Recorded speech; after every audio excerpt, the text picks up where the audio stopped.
Combien coûte l'Acura MDX 2022, mais dans sa version Type S, première version de performance pour le VUS Acura, qui veut jouer véritablement dans la cour des grands, c'est-à-dire aller rivaliser avec la concurrence européenne qui propose depuis longtemps des versions de performance. Pensez au modèle AMG de Mercedes, les versions S chez Audi et les versions M de BMW notamment, mais s'ajoutent ces jours-ci plusieurs nouveaux joueurs dans le segment et Acura n'a pas l'intention de céder sa place. Donc, on lance une version plus performante, plus luxueuse, plus coûteuse, évidemment également, mais vraiment un modèle franchement intéressant. Bon, évidemment, il faut savoir que la gamme Acura MDX s'élargit cette année, bien sûr, puisqu'on propose 4 versions avec le moteur de base, le V6 de 290 chevaux, qu'on propose aussi du côté de chez Honda dans divers modèles. Alors, une version qui est encore assez intéressante, mais qui est peut-être un peu plus pragmatique, qu'on va acheter de façon un peu plus rationnelle, bien que ce soit un véhicule de luxe,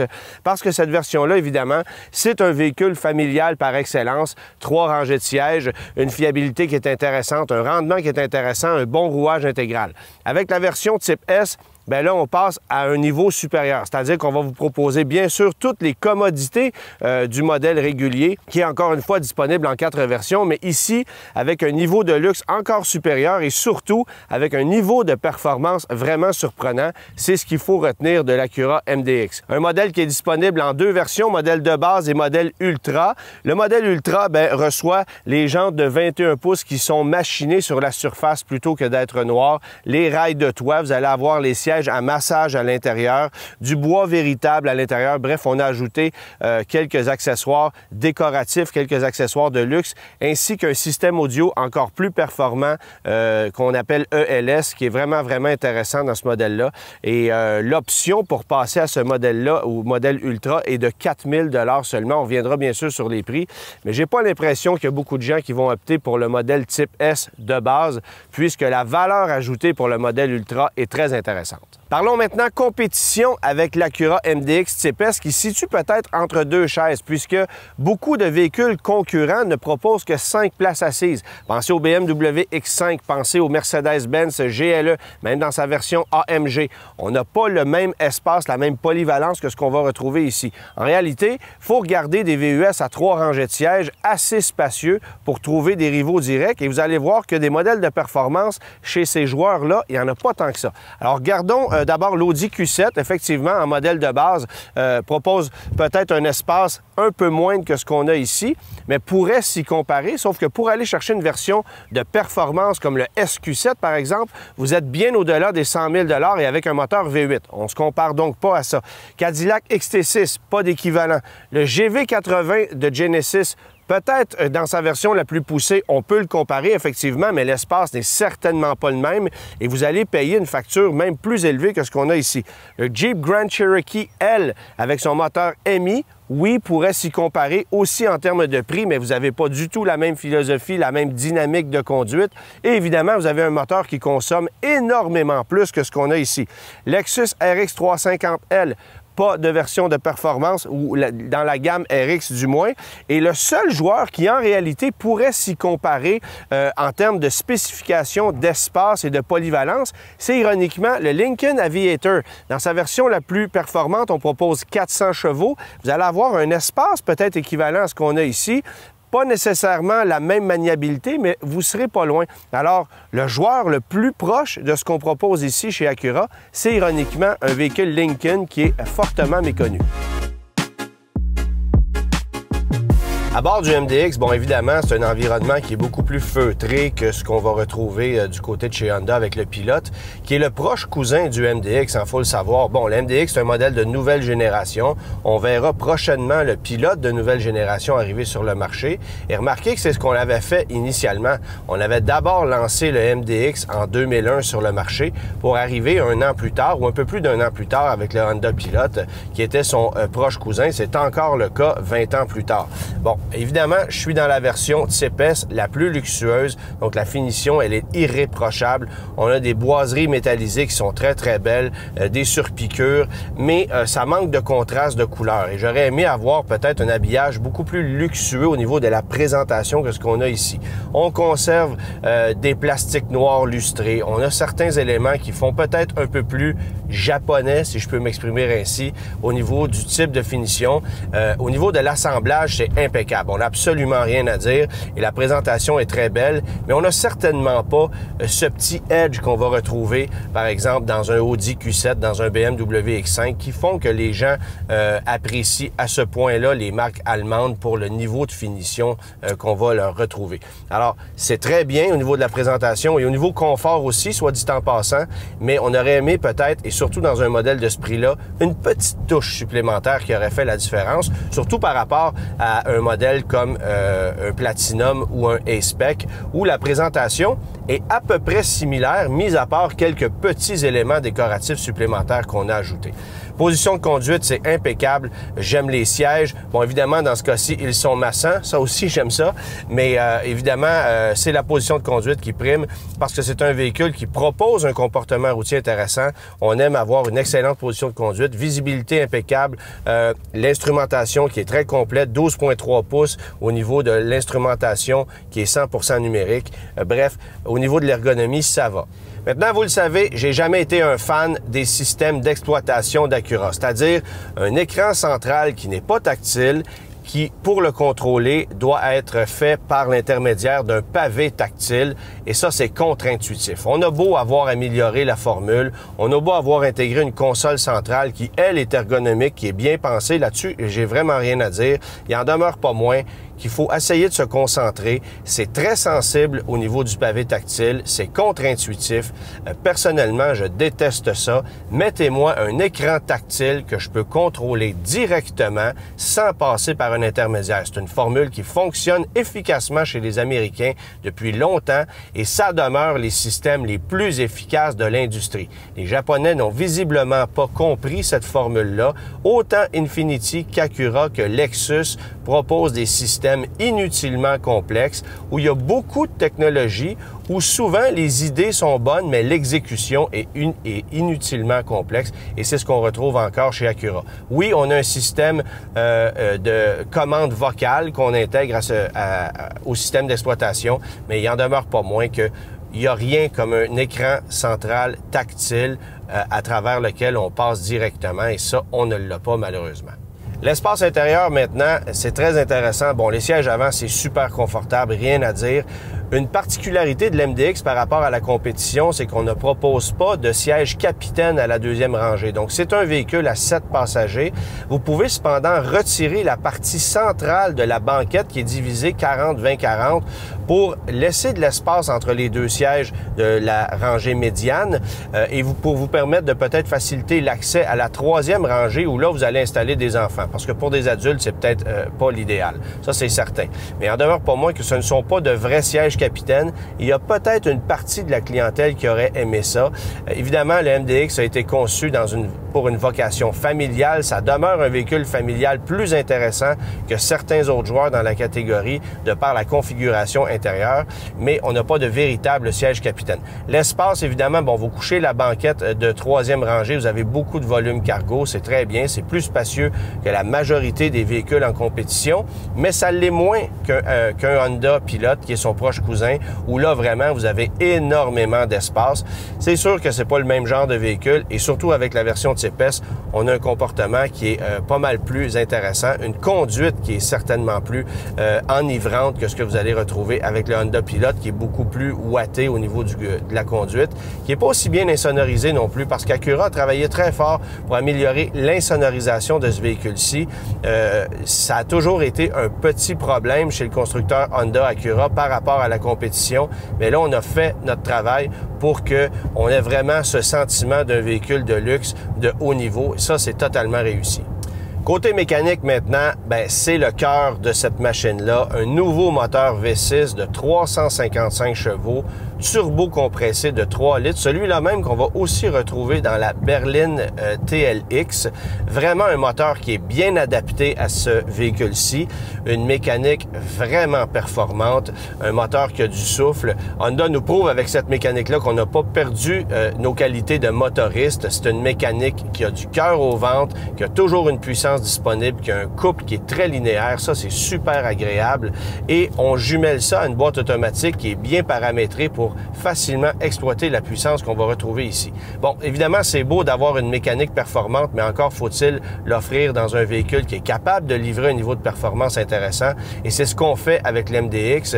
J'ai entendu quelques médias se plaindre du comportement routier de ce véhicule-ci.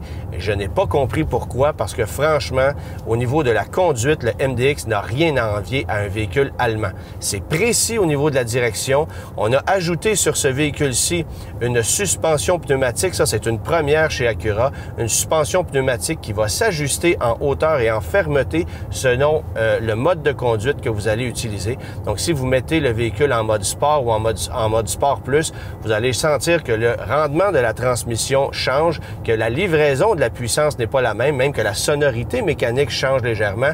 Mais vous allez aussi voir votre véhicule abaisser de 15 mm pour que le centre de gravité soit plus bas.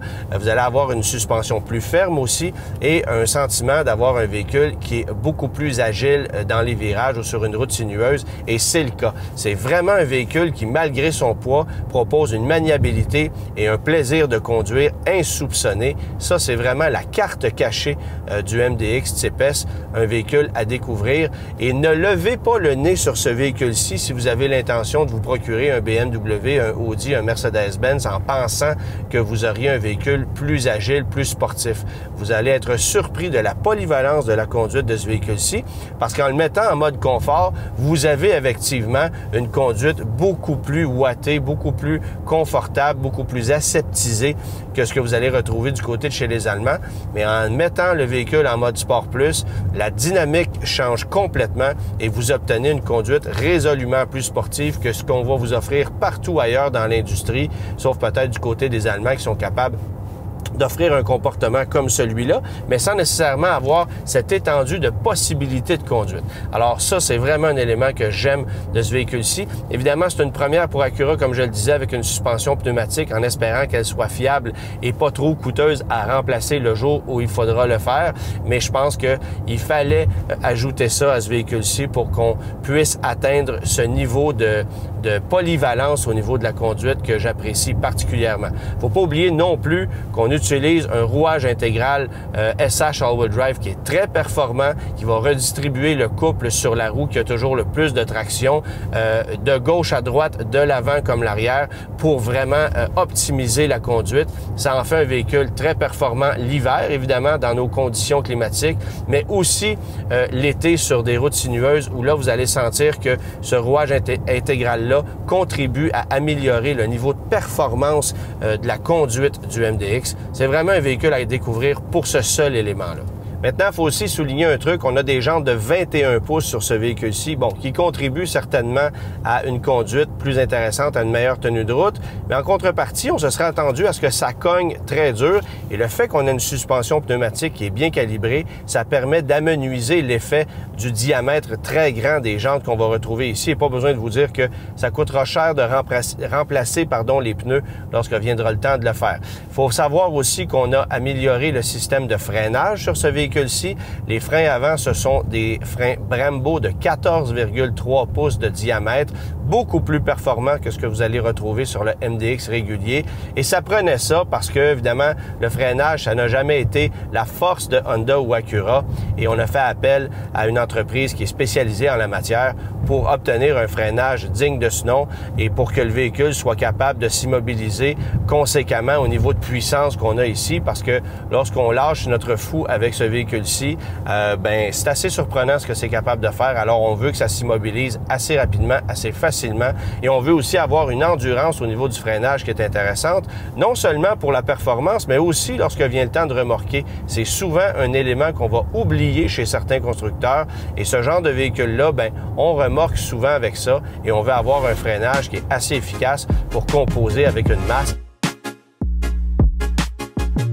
Dans sa version A-Spec avec le moteur de 290 chevaux, l'Acura MDX connaît un succès fulgurant. En fait, c'est de loin la version la plus populaire. C'était même le cas avec le modèle de précédente génération. On avait intégré le modèle A-Spec en fin de carrière de ce modèle-là et tout de suite, ça a permis à l'MDX de connaître une recrudescence au niveau des ventes en raison du look plus dynamique de cette version-là. Et c'est essentiellement ce qu'on reprend ici avec le modèle Type S. Il y a des petites distinctions, mais en somme, on a le look de la version A-Spec. À la différence que vous allez avoir évidemment roues de 21 pouces. Dans le cas de cette version Ultra, elles sont noires avec un machinage sur la surface. Sinon, elles sont noires mur à mur sur le modèle de base de la version Type S. Les 4 pots d'échappement à l'arrière, évidemment, font foi du modèle de performance par rapport au modèle A-Spec. Mais c'est un modèle qui, sur le plan esthétique, est assez discret par rapport au modèle A-Spec. Et ça, je trouve ça peut-être un peu dommage. J'aurais aimé qu'on puisse avoir cette petite touche supplémentaire qui permet d'identifier plus facilement ce modèle-là comme un véritable modèle de performance. Alors maintenant, on va parler des prix. La gamme MDX, évidemment que l'échelle de prix a changé énormément. Cette année, ça se situe de 60 390 à 85 490 $. Mais ça inclut évidemment les modèles avec le V6 de 290 chevaux. Si on va pour le modèle Type S, celui qui nous intéresse aujourd'hui, le Type S régulier coûte 81 490 $ et vous ajoutez 4 000 $ pour la version Ultra. Rendu là, ne vous cassez pas la tête, allez à la version Ultra. Je pense que ce qu'on ajoute en matière d'équipement sur ce modèle-là vaut vraiment la peine d'être considéré. Et de toute façon, vous allez probablement récupérer chaque dollar à la revente. C'est une version qui vaut vraiment la peine de prendre dans son modèle le plus luxueux. Et c'est de toute façon ce qu'on va commander chez les concessionnaires parce que c'est ce que la clientèle va désirer. Maintenant, si vous regardez financement, location, pas besoin de vous dire que par les temps qui courent, les taux ne sont pas très avantageux. On est à 5,19 % en financement. Peu importe le terme que vous allez choisir, de 24 à 84 mois, c'est le même taux. Alors, je prends comme d'habitude un terme sur 72 mois, pardon. Vous allez payer 1 601 $ par mois, taxes incluses pour le véhicule qui est ici.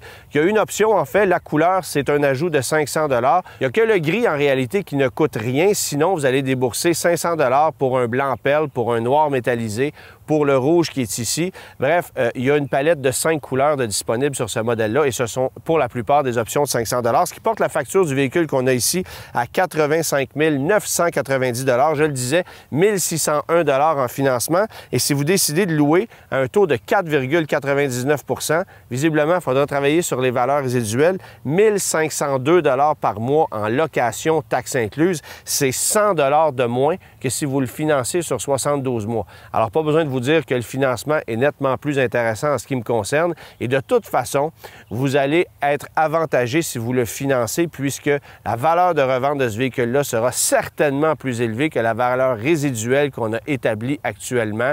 C'est pas évident actuellement pour les constructeurs automobiles et pour les firmes spécialisées comme ALG, comme Black Book, d'établir des valeurs résiduelles dans un marché qui est très chambranlant, mais ça vaut la peine de financer actuellement parce que de toute façon, la valeur sera très élevée. C'est pas donné. Jamais on a vendu un VUS Acura à une facture aussi élevée et vous pourriez évidemment ajouter quelques accessoires chez le concessionnaire, vous ajoutez les taxes ensuite et oui, vous allez passer le cap psychologique des 6 chiffres en incluant les taxes. Alors, pour un VUS Acura, c'est assez spécial, mais vous avez beaucoup de matière, vous avez un véhicule qui est vraiment intéressant au niveau de la conduite, comme j'ai pu vous le mentionner précédemment, et surtout, vous allez avoir un véhicule dont les coûts d'entretien sont certainement moindres que n'importe quel VUS allemand que vous pourriez vous procurer.